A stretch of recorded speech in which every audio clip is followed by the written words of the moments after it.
சென்னையில் அரசு பேருந்துக்குள் ஓட்டையில் இருந்து கீழே விழுந்து உயிர் பிழைத்த பெண் பரபரப்பு பேட்டி அளித்துள்ளார். சென்னை அமைந்தகரை அருகே தடம் எண் 51 மாநகர பேருந்து சென்று கொண்டிருந்தது. அப்போது பேருந்துக்குள் ஓட்டை விழுந்து அதன் வழியாக ஷாம்னா என்ற பெண் பயணி கீழே விழுந்துள்ளார். கை மற்றும் இடுப்பு பகுதிகளில் காயங்களுடன் அந்த பெண் உயிர் தப்பினார்.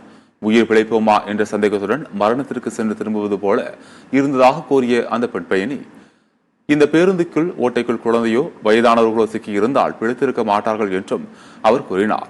ஓட்டைக்குள் விழுந்து நீண்ட தூரம் இழுத்துச் சென்ற பிறகுதான் பேருந்தை ஓட்டுநர் நிறுத்தியதாகவும் இதுபோன்ற சம்பவங்கள் மீண்டும் நடக்காமல் இருக்க நடவடிக்கை எடுக்க வேண்டும் எனவும் அவர் வலியுறுத்தினார்.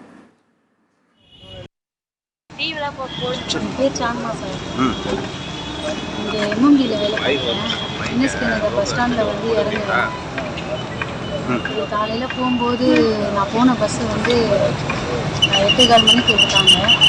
எம்ஜிகரை தாண்டின உடனே சரி என் ஸ்டாப் வரப்போகுதுன்னு சொல்லி நான் எந்திரிச்சேன். பாதி கூட நான் எந்திரிக்கல.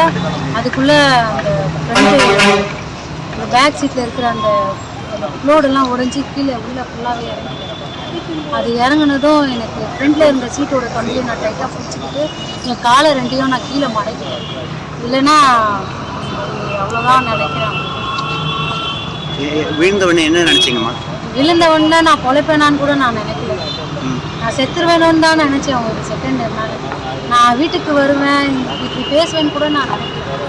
நான் செத்துருவேன் அவ்வளோதான் அப்படின்னு தான் நினைச்சேன். வேறு எதுவும் தோணலை எனக்கு. வேற யாருன்னா இதில் பாதிப்பு என்ன ஆயிருக்கும்?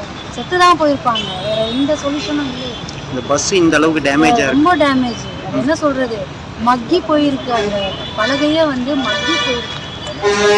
அந்த பலகை தூள் தூளா வருது, கையிலேயே வருது. அந்த பஸ் அப்படி இருக்கு. அவங்க அதை சரி பண்ணணும். பண்ணா எல்லாரும் நம்பிக்கையா பஸ்ல ஏறலாம். இல்லைன்னா பஸ்ல கூட ஏறக்கூடாது, நடந்தே கூட போயிடலாம் போல அதோட.